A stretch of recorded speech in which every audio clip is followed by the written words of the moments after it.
Assalamualaikum warahmatullahi wabarakatuh.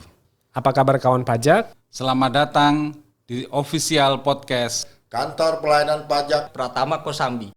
Angkringan. Ayo ngobrol pajak secara ringan.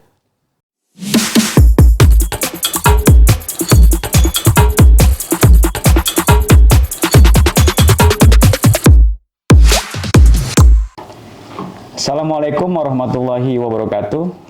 Halo kawan pajak, apa kabar? Semoga kita semua dalam kondisi sehat selalu. Jumpa lagi dengan saya Muhammad Miftahuddin di podcast Angkringan. Ayo ngobrol pajak secara ringan. Official podcast dari KPP Pratama Kosambi. Kali ini kita akan membicarakan mengenai pajak atas royalti dan menemani obrolan kita kali ini bersama dengan salah satu penyuluh pajak dari KPP Pratama Kosambi, yaitu Bapak Muhammad Taufik. Halo Pak Taufik, apa kabar?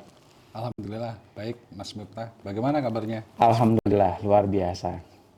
Pak, tema podcast kita kali ini adalah pajak atas royalti.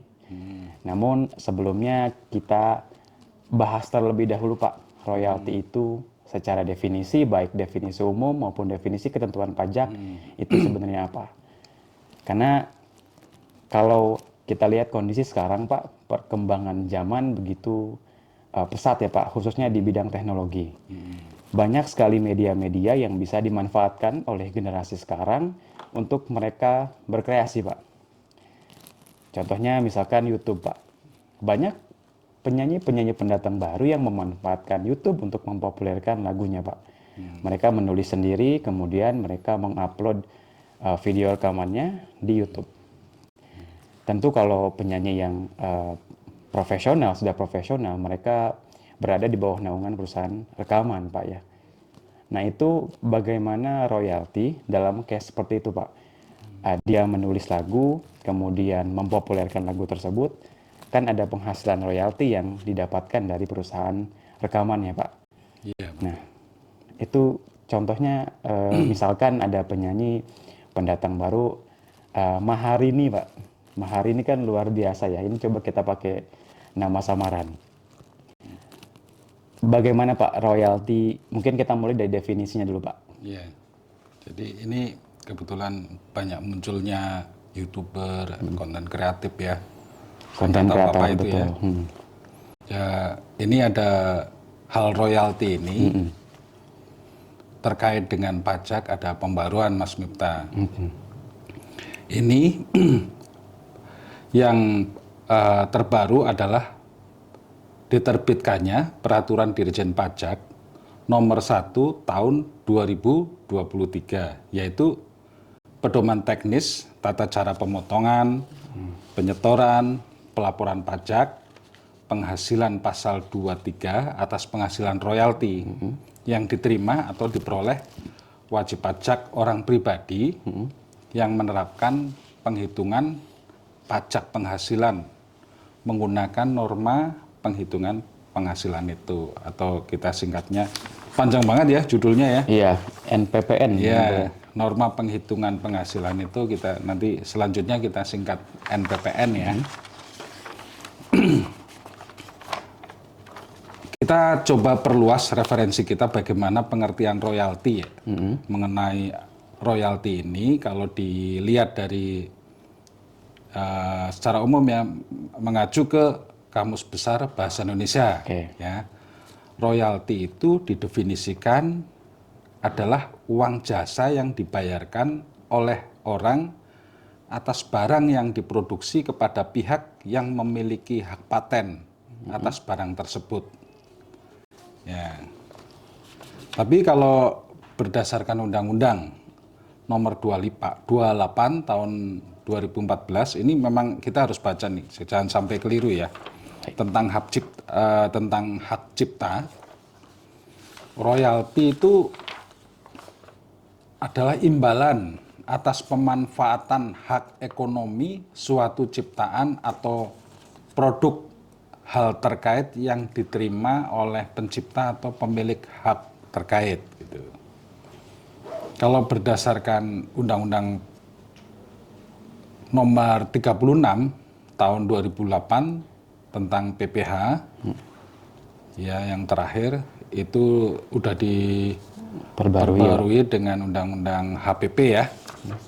Itu royalti didefinisikan sebagai suatu jumlah yang dibayar atau terutang yang dilakukan secara berkala maupun tidak untuk dijadikan sebagai imbalan atas beberapa hal, yaitu bidang yang mencakup kesenian, kasusastraan, karya ilmiah, paten, desain, model rencana, dan merek dagang. Pemberian dan penggunaan atas informasi di bidang ilmiah atau komersial, gambar atau rekaman suara yang disalurkan melalui satelit, pemberian bantuan yang sehubungan dengan rekaman, serta penggunaan suatu radiokomunikasi. Dari beberapa definisi mengenai royalti itu, sepertinya dapat disimpulkan bahwa royalti adalah uang yang diterima oleh seseorang atas karya ilmiahnya. Jadi kalau definisi dari Undang-Undang PPH tadi itu kan sangat detail. Itu perlu supaya tidak terjadi bias penafsiran yang multitafsir ya Pak ya. Baik. terlalu banyak multitafsir itu kan nggak bagus juga ya. Ya begitu Pak Miftah. Jadi royalti ini memang erat kaitannya dengan karya intelektual ya Pak ya. Baik itu. Jadi lebih berhubungan dengan para seniman ya Pak ya. Di awal tadi saya sebutkan YouTuber yang mereka berkarya di YouTube sebagai seorang penyanyi dan seorang pengarang lagu.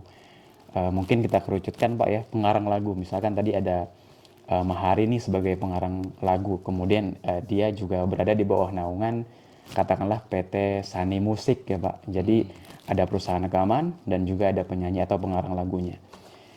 Nah, tadi Bapak juga sebutkan bahwa ada ketentuan terbaru di pajak yaitu Perdirjen 1 nomor 1 tahun 2023. Nah, skema pajak atas penghasilan royalti ini Pak yang diatur dalam Per tersebut itu seperti apa Pak? Tadi contohnya misalkan penyanyi atau pengarang lagu Mahari ini mendapatkan penghasilan royalti dari PT Sani Musik. Nah, atas penghasilan tersebut skema peraturan royaltinya, pajak atas royaltinya seperti apa Pak? Ya. Sesuai ketentuan yang diatur kembali di Perdirjen nomor 1 tahun 2023 itu di pasal 2 itu atas penghasilan royalti dengan nama dan dalam bentuk apapun yang dibayarkan disediakan untuk dibayarkan atau telah jatuh tempo pembayarannya kepada wajib pajak dalam negeri atau bentuk usaha tetap yang merupakan objek pemotongan PPh pasal 23 ya, juga di ayat 2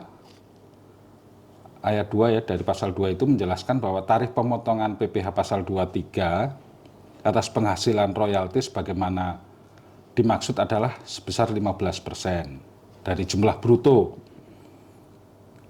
Nah, sebelum diatur oleh Perdirjen ini, penghasilan yang diterima atas royalti itu DPP-nya kan 100% dari bruto itu. Tapi dengan adanya Perdirjen nomor 1 ini tahun 2023 itu DPP-nya menjadi 40%. Oke. Ya. Jadi itu sebenarnya ini supaya ini terbitnya peraturan Dirjen Pajak ini sebenarnya juga diinspirasi atau terinspirasi dari keluhan wajib pajak. Oke. Ya. Baik, jadi pajak atas royalti termasuk dalam kategori PPh pasal 23 dengan tarif 15%. Dan diatur kemudian di Perdirjen 1 nomor 1 tahun 2023 bahwa ada 40% ya Pak ya sebagai DPP atas pajak tersebut. Pak, kalau ada Perdirjen baru yang memperbarui peraturan sebelumnya, artinya ada perbedaan nih Pak. Tadi kan selain ada DPP 40%, kemudian apalagi sih Pak yang membedakan atau apakah ada mekanisme khusus nih untuk WP bisa mendapatkan DPP 40% itu Pak? Tata caranya seperti apa Pak? Sesuai yang di judulnya di peraturan Dirjen Pajak nomor 1 ini kan untuk royalti yang diterima oleh wajib pajak yang menerapkan penghitungan pajak penghasilannya itu dengan menggunakan norma baik. NPPN itu. NPPN. Iya. Jadi Berarti memang lekat untuk orang pribadi ya Pak? iya, orang pribadi, ditambah lagi syaratnya yang menggunakan NPPN. Baik. Pada dasarnya tarifnya kan tetap 15%. 15%. Nanti kalau silakan Maaf kita mungkin selanjutnya. Karena tadi kalau kita bicara NPPN itu kan pemberitahuan ya Pak. Oh, iya. Pemberitahuan yang harus WP sampaikan ke KPP bahwa ia memilih untuk menggunakan norma. Betul Pak? Betul, ya. Lalu KPP menerbitkan bukti penerimaan surat atas NPPN tersebut, atas pemberitahuan tersebut. Iya, betul.